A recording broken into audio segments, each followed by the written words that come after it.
Muy bien, pastor, empezamos. Ok, pues comencemos como siempre con una oración, poniendo la reunión en poniendo la, poniendo la reunión en las manos del Señor, pidiéndole que Él nos bendiga y que nos ayude a entender su palabra.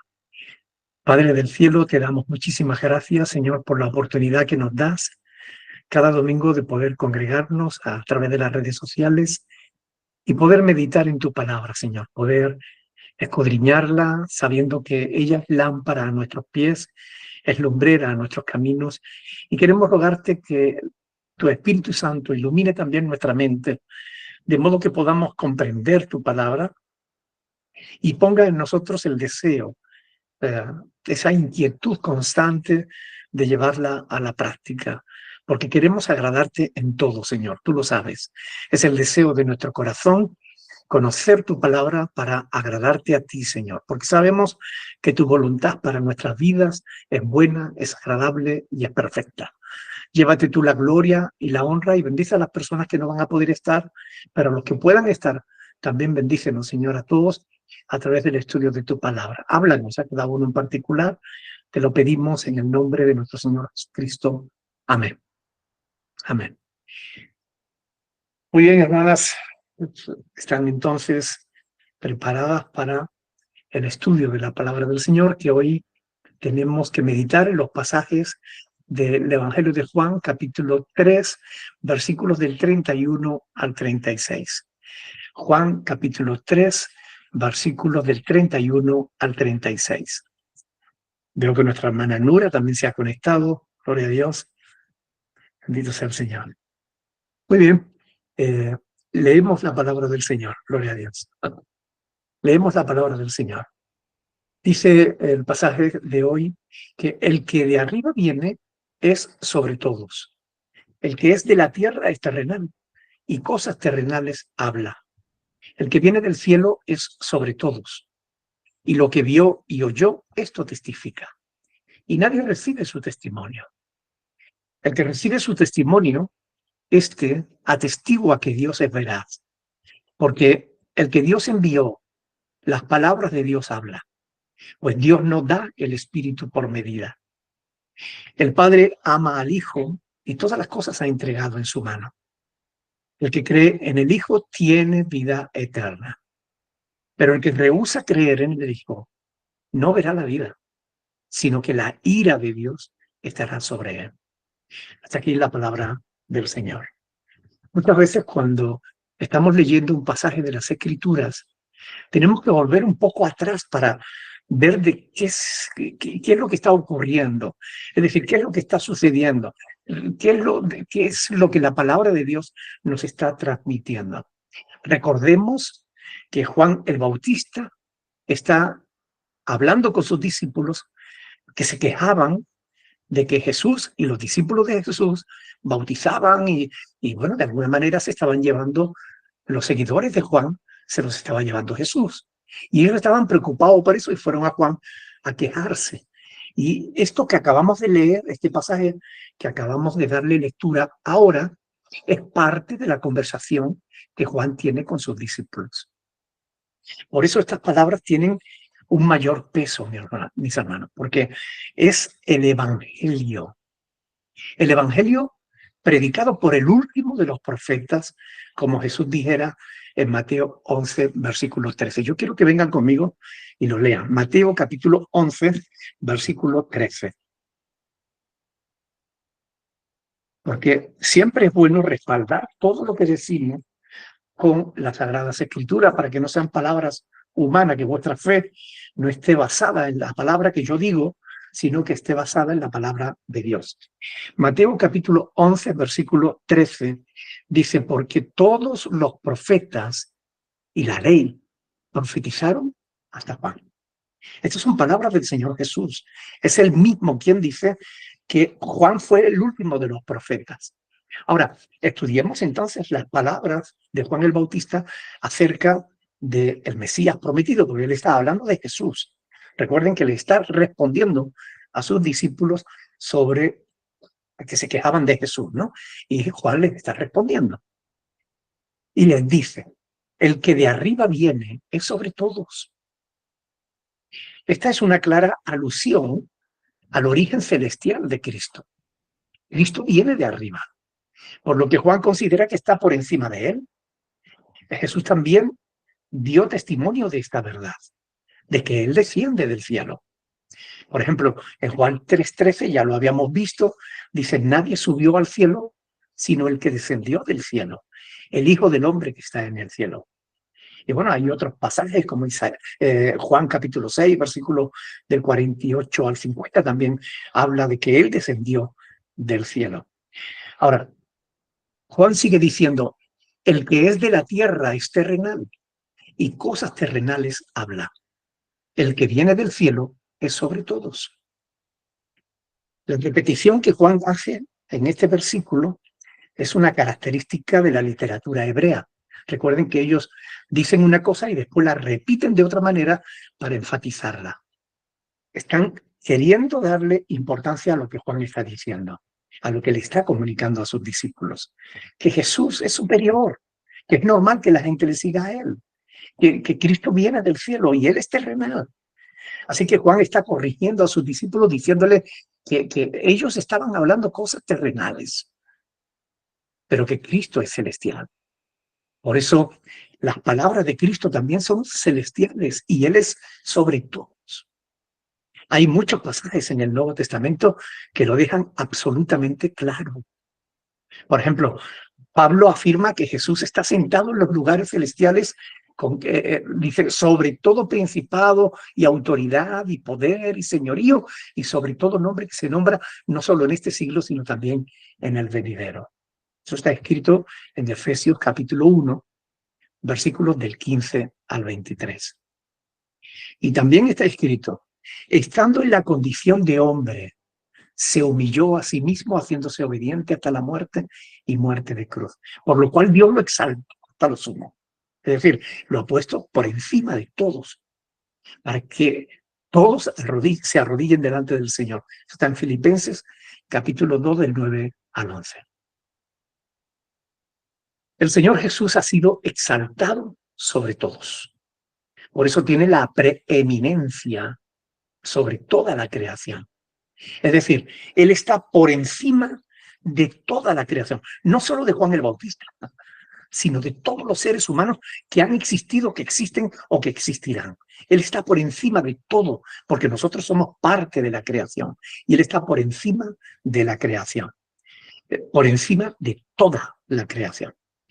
A esto es a lo que Pablo se refiere cuando él dice que Cristo es la imagen del Dios invisible, el primogénito de toda creación, porque en él fueron creados, bueno, todas las cosas, las que hay en los cielos, las que hay en la tierra, sean visibles, sean invisibles, sean tronos, sean dominios, sean principados, sean potestades, todo fue creado por medio de él y para él. Y él es antes de todas las cosas. Y todas las cosas en él subsisten. Colosenses, capítulo 1, versículos del 15 al 17. Son palabras hermosísimas que darían muchísimo tiempo para poder meditarlas en profundidad. Pero ahí nos está diciendo que realmente Cristo es por encima de todos. ¿De qué se extrañan ustedes de que la gente se vaya detrás de él? Yo soy un hombre, yo soy terrenal. Él no, él es del cielo. Y yo hablo cosas terrenales, pero él habla cosas celestiales. Versículo 32 dice, y lo que vio y oyó, lo que vio, está hablando de Jesús, lo que vio y oyó, esto testifica. Y tristemente dice, y nadie recibe su testimonio. Es decir, les estaba reportando incluso la incredulidad de sus propios discípulos, como diciéndole, ni siquiera ustedes les están creyendo. Deberían creer a Jesús. El testimonio de Jesús es verdadero porque Él viene del cielo y habla lo que allí vio y oyó. Jesús habla de primera mano, no de segunda o tercera mano. La mayoría de los judíos rechazó el testimonio de Jesús, aun cuando su testimonio era verdadero. Sin embargo, hubo honrosas expresiones. Gracias a Dios, bueno, algunas personas, algunos le creyeron. Y bueno, es el mismo contraste que vemos, por ejemplo, o que vimos en el capítulo 1, ¿no? Cuando decía que a los suyos vino y los suyos no le recibieron, mas a todos los que le recibieron, a los que creen en su nombre, les dio la potestad de ser hechos hijos de Dios, ¿no? Es decir, la gente no cree en Jesús, pero los que creen, bueno, pues son bendecidos. Mucha gente sigue hoy rechazando el testimonio que Dios, escuchen bien, que Dios mismo ha dado acerca de su Hijo Jesucristo.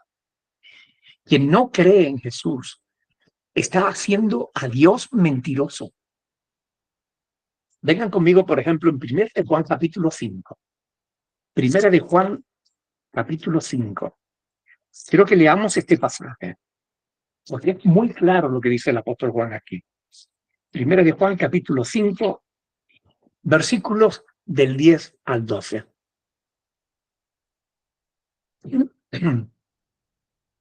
Dice la palabra del Señor ahí: el que cree en el Hijo de Dios tiene el testimonio en sí mismo.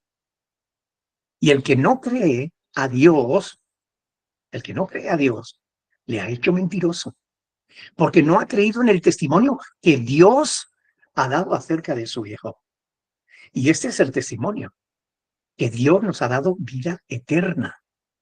Y esta vida está en su Hijo. El que tiene al Hijo, tiene la vida. El que no tiene al Hijo de Dios, no tiene la vida. Curiosamente, estas mismas palabras las vamos a escuchar después. Estas palabras que son de Juan el apóstol, las vamos a escuchar después en Juan el Bautista. Pero si sabemos que su testimonio es verdadero, estamos hablando del testimonio que Dios ha dado acerca de su Hijo. Si nosotros creemos que el testimonio que Dios ha dado acerca de Cristo es verdadero, tenemos que aceptarlo como verdad. Y no solamente eso, sino que después tenemos que vivir en consecuencia con ese conocimiento, con el conocimiento de que es verdad lo que Dios está diciendo de Jesús. El problema de muchas personas actualmente es que están convencidas de que Jesús es el Hijo de Dios. Están convencidas de que dio su sangre para el perdón de nuestros pecados. Absolutamente convencidos, y así lo creen y así lo testifican. El problema es que después no viven consecuentemente con ese conocimiento. Es decir, conocen la verdad, pero no la ponen en práctica. Conocen la verdad, pero no la viven. Dios quiera que ninguno de nosotros seamos así. Porque eso tiene un nombre. Y Jesús lo dice claramente. Se lo dijo claramente a los fariseos, a los escribas, a los sacerdotes de su tiempo. Les llamó lo que son. Cuando una persona cree una cosa y vive de otra manera a lo que cree, se llaman hipócritas. Por eso digo que ojalá que no haya ninguno entre nosotros. Y si lo hay, arrepiéntete y pídele perdón a Dios y ponte a cuentas con Él, porque no sabes cuánto te queda en esta tierra. Y vamos a ir inmediatamente a la presencia del Señor, porque está establecido que muramos y después de eso el juicio. Versículo 33. El que recibe su testimonio, dice Juan, este atestigua que Dios es veraz. Todo aquel que cree que en Jesús está creyendo en el testimonio que Dios ha dado, como está escrito. Y este es el testimonio. Lo acabamos de leer. 1 de Juan capítulo 5, versículo del 11 al 12. Este es el testimonio, que Dios nos ha dado vida eterna y esa vida está en su Hijo. Este testimonio lo ha dado Dios. Versículo 34, porque el que Dios envió, las palabras de Dios habla. Fíjense que el Bautista le está diciendo a sus discípulos, oigan, que Jesús, yo hablo palabras humanas. Yo soy de la tierra terrenal y hablo palabras terrenales. Pero Jesús, que viene del cielo, está hablando palabras de Dios. Y debieran creerle. Y ustedes también deberían seguirlo. Así que Jesús no solo habla las palabras de Dios, sino que, como vimos al principio de este evangelio, Él es la palabra de Dios hecha carne. ¿Recuerdan?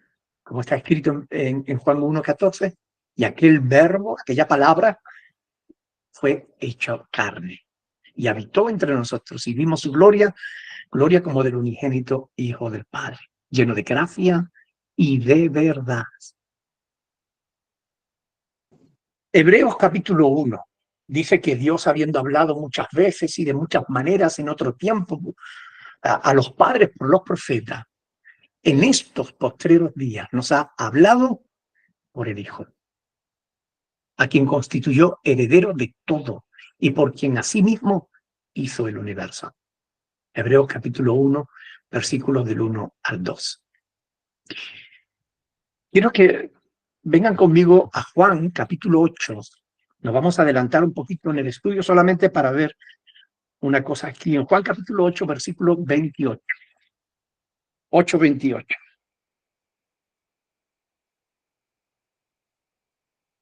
Dice, les dijo pues Jesús, cuando hayáis levantado al Hijo del Hombre, entonces conoceréis que yo soy y que nada hago por mí mismo, sino que según me enseñó el Padre, si hablo.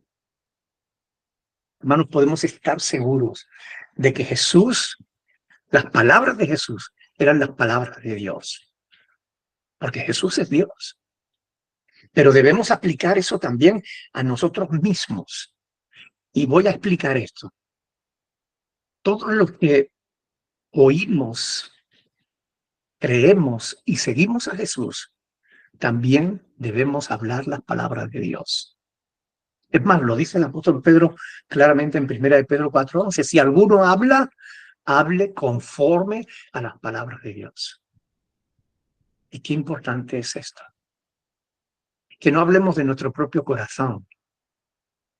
Hay predicadores que cuentan tantas anécdotas en sus sermones que la palabra de Dios brilla por su ausencia. La iglesia conoce mucho del pastor, de sus anécdotas, pero no conocen nada del pastor. Palabra de Dios. Eso es lo que tenemos que compartir. Eso es lo que tiene que salir de nuestras bocas. Eso es lo que tiene que abundar en nuestro corazón. Porque de lo que hay en el corazón, de lo que abunda en el corazón, es de lo que habla la boca. Ahora, ¿hablo yo las palabras de Dios? ¿O estoy creyendo en palabras de hombres? ¿En tu iglesia se habla palabra de Dios? ¿Tu pastor habla palabras de Dios? Si es así, bien, pero si no, no debería seguirlo. Y que debemos seguir a Dios. Y debemos obedecer las palabras de Dios, no las palabras de los hombres. Por eso siempre que escuchas alguna verdad dicha desde el púlpito o desde a través de las redes sociales, yo les estoy hablando ahora, les estoy exponiendo la palabra de Dios. Cualquier cosa que yo diga, ustedes deberían asegurarse de que lo que les estoy diciendo concuerda perfectamente con lo que está escrito en las Sagradas Escrituras. Y que ustedes son responsables. Y es muy importante esto. Los discípulos de Berea, dice la Escritura que eran más nobles que los que estaban en Tesalónica porque escudriñaban cada día las Escrituras para ver si lo que se les predicaba era verdad. No era desconfianza, era prudencia. Tenemos que ser prudentes en esto. Porque si te equivocas, tomar una decisión en las cosas terrenales no pasa nada, pero si tomas una mala decisión en las cosas espirituales, puede dar con tus huesos en el infierno. Así que sabemos que mucha gente está siguiendo a personas que no han sido enviadas por Dios. o que hablan palabras que no son de Dios. Asegúrate de que tú estás siguiendo a alguien que de verdad te predica la palabra de Dios. El texto que estamos estudiando sigue diciendo, pues Dios no da el Espíritu por medida. Hoy está hablando de Jesús, ¿ok? Quiero que vengan conmigo a Hechos capítulo 10, donde vamos a ver un texto que habla precisamente de esto, de la obra del Espíritu Santo en la vida de Jesús. Hechos capítulo 10, versículos 37 y 38. Hechos 10, 37 y 38.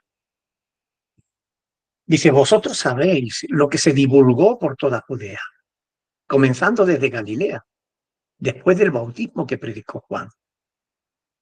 Cómo Dios ungió con el Espíritu Santo y con poder a Jesús de Nazaret. Y cómo éste anduvo haciendo bienes y sanando a todos los oprimidos por el diablo, porque Dios estaba con él. Esta verdad de que Dios no da el Espíritu por medida, tira por tierra una doctrina pentecostal, la doctrina de la segunda experiencia. Una falsa doctrina que afirma que después de creer en Cristo, tú recibes al Espíritu Santo, pero necesitas después una segunda experiencia, una segunda llenura, una segunda unción, dicen ellos, para vivir en el poder de lo alto. Y afirman que las lenguas, hablar en lengua, es la evidencia de que has recibido esa porción del Espíritu, esa nueva porción del Espíritu de Dios. Pero fíjense que con una frase sencillita, Juan el Bautista está tirando por tierra esa doctrina, porque dice que Dios no da el Espíritu por medida. Dios no te da una parte de su Espíritu y después te da otra parte de su Espíritu. No. Cuando tú crees en Cristo, tú recibes al Espíritu y lo recibes completo, de una vez y para siempre. ¿Ok? Por tanto, Dios no da el Espíritu por medida. O tienes al Espíritu Santo o no lo tienes. Pero no puedes tener, no debes creer que unos tienen más Santo Espíritu que tú o que otros. No se puede creer eso porque es mentira. Y yo tengo más, una medida más grande del Espíritu porque hablo en lengua y tú no. ¡Qué tontería! Dios no da el Espíritu por medida. Eso es falso. Cuando Eliseo pidió una doble porción del Espíritu, y es algo que está en Segunda de Reyes, capítulo 2, versículo 9, lo que le pedía no era una mayor parte del Espíritu en sí, sino que lo que él estaba pidiendo era una mayor dimensión de poder, del poder que se había manifestado a través de Elías. Él quería que su ministerio fuera tan poderoso o más que el de Elías. Pedía más poder, no más espíritu. Aunque es un modismo, se llama metonimia. Es decir, se toma una parte por el todo o el todo por una parte. Es una forma de hablar. ¿Ok? Por tanto, no debemos pasar por alto las figuras literarias del lenguaje, porque eso lleva a muchos a errar. Una metonimia no puede ser interpretada literalmente. Bueno, yo conozco a uno que dice que es pastor de la doble unción. A mí me hace gracia porque suena tan ridículo. De verdad, suena tan ridículo. Además es un pentecostal recalcitrante que cree un montón de tonterías que no están en la Biblia, que no tienen sustento bíblico. Pero él va por el mundo mirando a todo el mundo por encima del hombro, porque él es pastor de la doble unción. Oiga, por Dios. Es el no tener en cuenta el contexto gramatical de las Sagradas Escrituras. Y eso es importante. Por eso se estudia en hermenéutica que hay que tener en cuenta el contexto. Contexto histórico, contexto gramatical, contexto teológico. El contexto es fundamental a la hora de entender bien un pasaje de la Escritura. Versículo 35. El Padre ama al Hijo. ¡Wow! El apóstol Juan, a lo largo de todo su evangelio, demuestra que Jesús es el Hijo de Dios. Desde el principio, como vimos. Cristo es el Hijo de Dios a quien debemos recibir en fe como el Salvador de nuestras vidas. Y Él es amado por el Padre.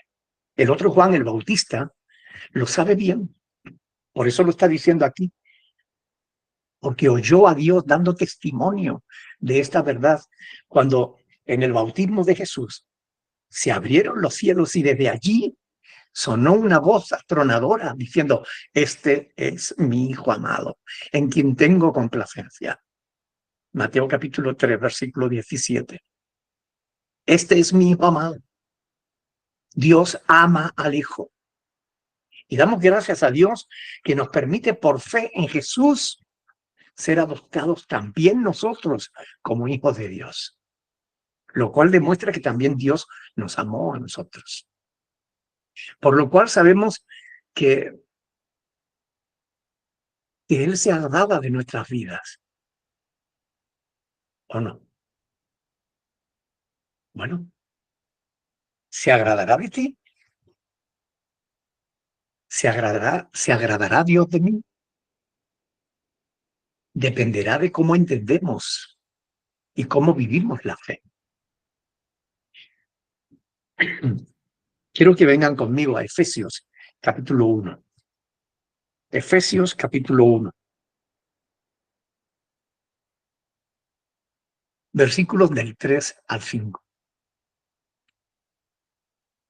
Efesios 1, del 3 al 5. Dice la palabra del Señor: bendito sea el Dios y Padre de nuestro Señor Jesucristo, que nos bendijo con toda bendición espiritual en los lugares celestiales en Cristo, según nos escogió en Él antes de la fundación del mundo, para que fuésemos santos y sin mancha delante de Él. Para que fuésemos santos y sin mancha delante de Él. Para que fuésemos santos y sin mancha delante de Él. En amor, habiéndonos predestinado para ser adoptados hijos suyos por medio de Jesucristo, según el puro afecto de su voluntad. Amén. También nosotros somos hijos de Dios. Adoptivos, pero somos hijos de Dios, porque Dios nos amó también y perdonó nuestros pecados cuando depositamos fe y confianza en Él. Y le pedimos y nos arrepentimos de nuestros pecados, y Él nos perdonó y nos limpió de toda maldad. Y ahora podemos vivir en santidad. Pablo en Romanos capítulo 8 dirá que el Espíritu mismo da testimonio a nuestro espíritu de que somos hijos de Dios. Y si hijos, también herederos. Herederos de Dios y coherederos con Cristo, si es que padecemos juntamente con Él, para que juntamente con Él seamos glorificados. Romanos 8, del 16 al 17. Y miren, todas las cosas ha entregado Dios en su mano, en las manos de Jesús. Todas las cosas ha entregado en su mano. Porque el Padre a nadie juzgará, sino que todo el juicio dio al Hijo para que todos honren al Hijo como honran al Padre. Y escuchen bien, el que no honra al Hijo, no honra al Padre que le envió. Juan 5, del 22 al 23. Jesús dio testimonio de esto. Él dijo: todas las cosas me fueron entregadas por mi Padre. Todas las cosas me fueron entregadas por mi. Mateo 11, 27. Y en Juan 13, 3 dice: sabiendo Jesús que el Padre le había dado todas las cosas en las manos y que había salido de Dios y a Dios. Y todos conocemos el pasaje de Mateo 28, ¿no? Cuando dice: que se acercó Jesús y les habló a los 11. Y les habló diciéndole, toda potestad me es dada en el cielo y en la tierra. Toda potestad me es dada en el cielo y en la tierra. Mateo 28, 18. Y llegamos al último versículo, que es el versículo 36. Y dice, el que cree en el Hijo tiene vida eterna. He aquí una promesa segura para todos aquellos que depositan fe en Jesús y en sus palabras.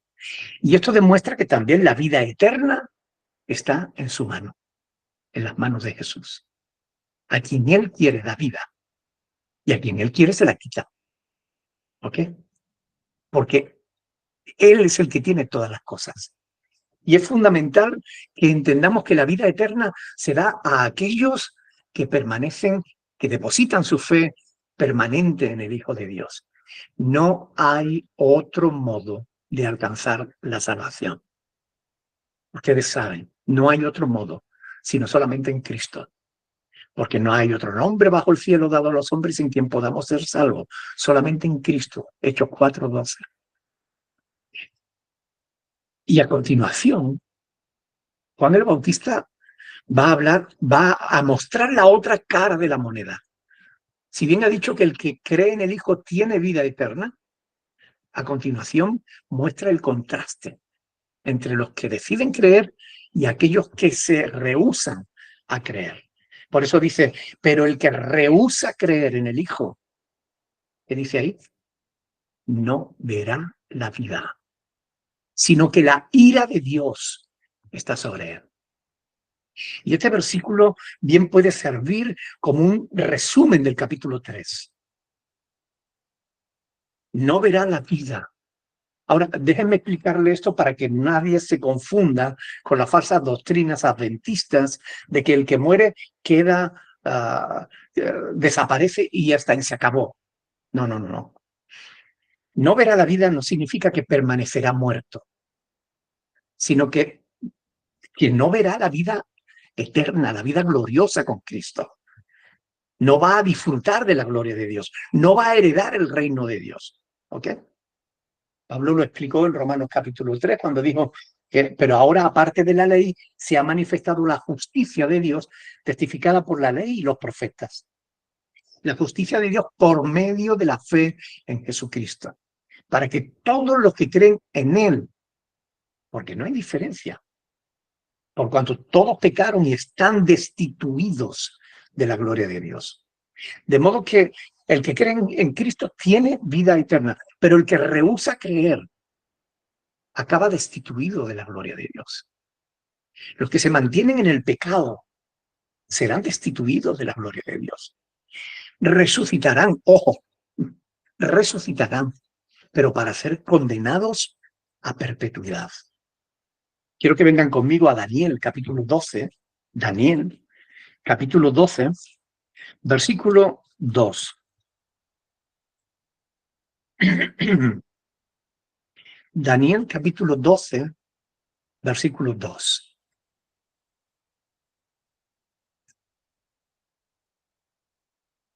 Dice ahí, y muchos de los que duermen en el polvo de la tierra serán despertados.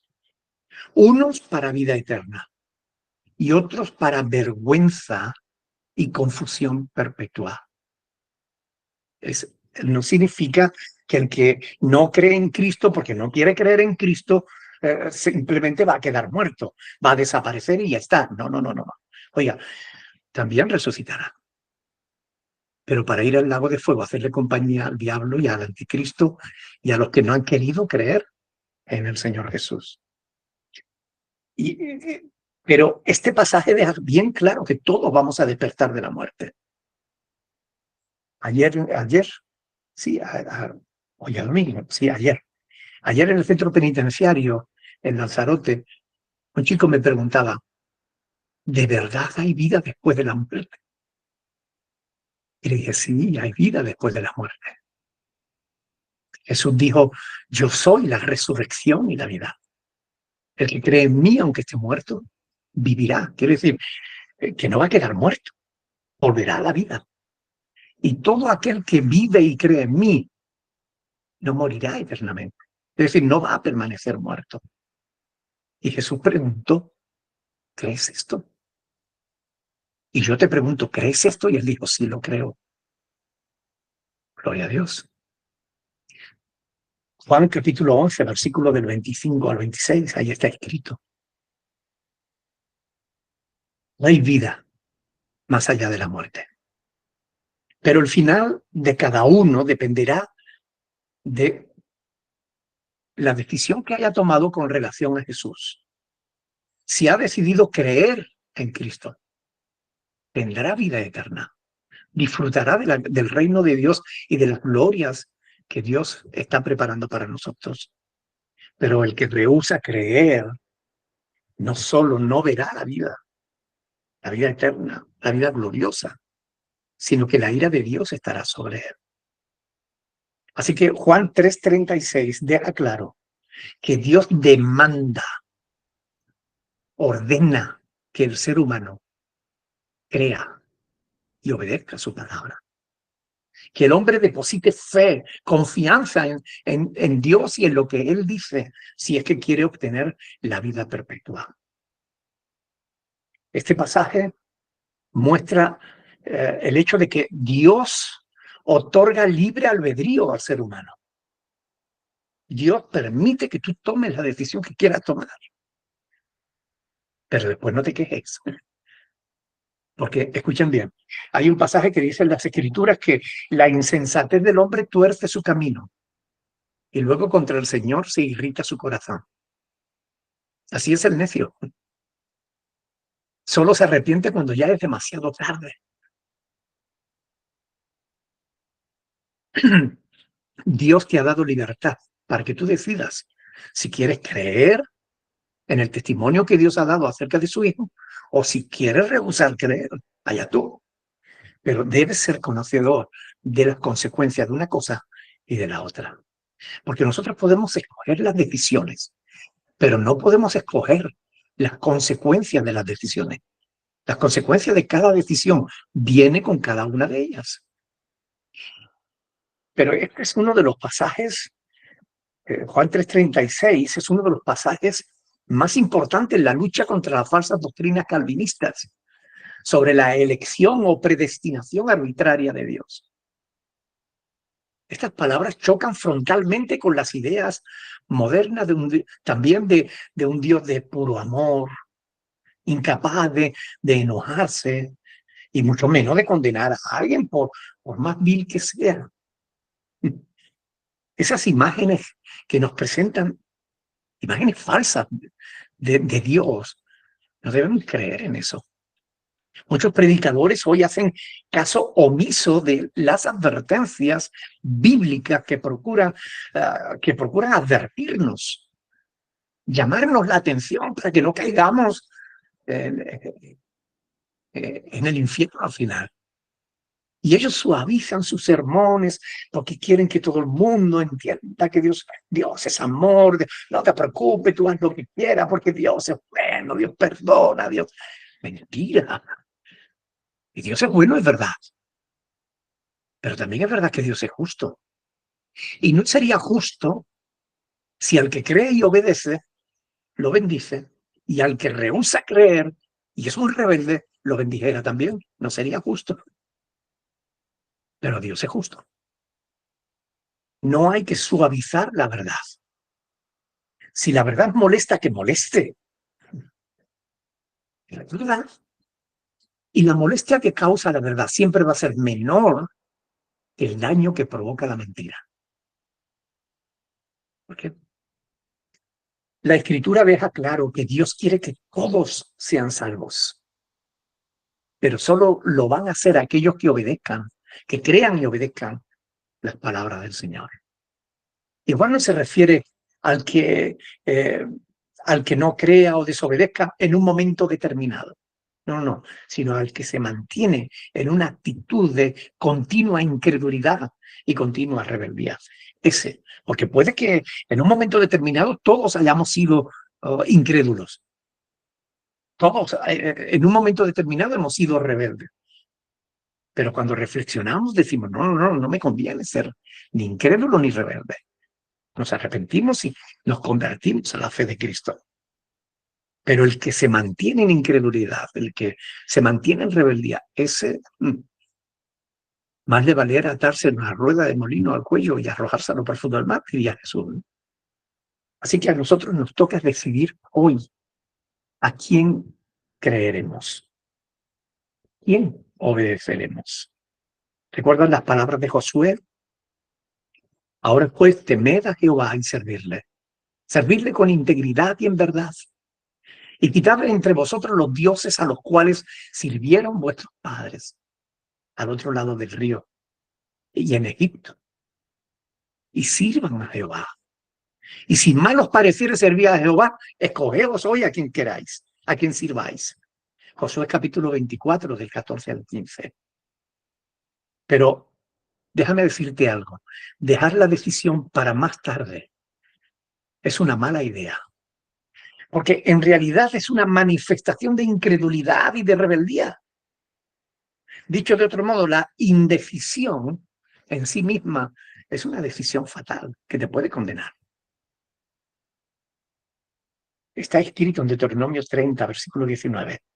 A los cielos y a la tierra llamo por testigos hoy contra vosotros, que os he puesto delante la vida y la muerte, la bendición y la maldición. Escoge pues la vida para que viváis tú y tu descendencia. Es decir, Dios te da la oportunidad de escoger. Hermanos, cada día tomamos decisiones, unas más importantes que otras, pero ninguna jamás va a ser tan importante como esta. A la hora de tomar la decisión, debemos sopesar con claridad las consecuencias de decidir mal. Y supone colocarse bajo la ira de Dios, del Dios Todopoderoso. Y la Biblia es clara cuando advierte, horrenda cosa es caer en manos del Dios vivo. Hebreos capítulo 10, versículo 31. Horrenda cosa es caer en manos del Dios vivo. Ahora, ¿qué decides? El pelota está en tu tejado. Puedes ser creyente y obedecer a Dios, o puedes ser creyente y rebelde, y entonces vas a tener el mismo final que el que no es creyente. Decídete de una vez por seguir a Jesús, por creer en su palabra, porque la palabra de Dios es verdad. Es el testimonio que Dios ha dado acerca de su Hijo. Y bueno, hasta aquí la conversación de Juan el Bautista con sus discípulos, en la que hemos podido comprobar cuán grande era el conocimiento que Juan el Bautista tenía sobre el Evangelio de nuestro Señor Jesucristo. Porque esto es puro Evangelio. Estas palabras que encontramos en la conversación de Juan el Bautista. A pesar de ser un hombre extraño, vestido de pelo de camello, con un cinto de cuero en el pecho y de comer langostas y miel silvestre, Juan el Bautista tenía un conocimiento profundo del Evangelio de Jesucristo. Y es algo que a lo que todos debiéramos aspirar, tener un profundo conocimiento de la verdad, para lo cual tenemos que estudiar. Y eso es lo que hacemos aquí. Tomamos la palabra, la leemos, la meditamos, la profundizamos, escarbamos en ella, investigamos, escudriñamos. Escudriñar es una palabra que significa escarbar. Es como cuando el perro está buscando un hueso que enterró. Bueno, pues muchas veces las verdades de la palabra de Dios están enterradas ahí en su palabra. Pero tú la lees por encima y no la ves. Tienes que escarbar, tienes que pararte, tienes que meditar, tienes que orar, tienes que pedirle a Dios, Señor, ayúdame a ver lo que yo no veo. Y Dios te abrirá los ojos, iluminará tu mente y podrás entender su palabra. Hay que estudiar, porque es estudiando la palabra de Dios que llegamos al conocimiento de la verdad. Bueno, hasta aquí el sermón de hoy. Me gustaría que orásemos al Señor, que le pidiésemos a Dios que nos ayude a seguir ampliando nuestro conocimiento de Él. pero sobre todo que nos ayude a ser creyentes obedientes. No solo creyentes, sino creyentes obedientes. Alguien que quiera orar, por favor.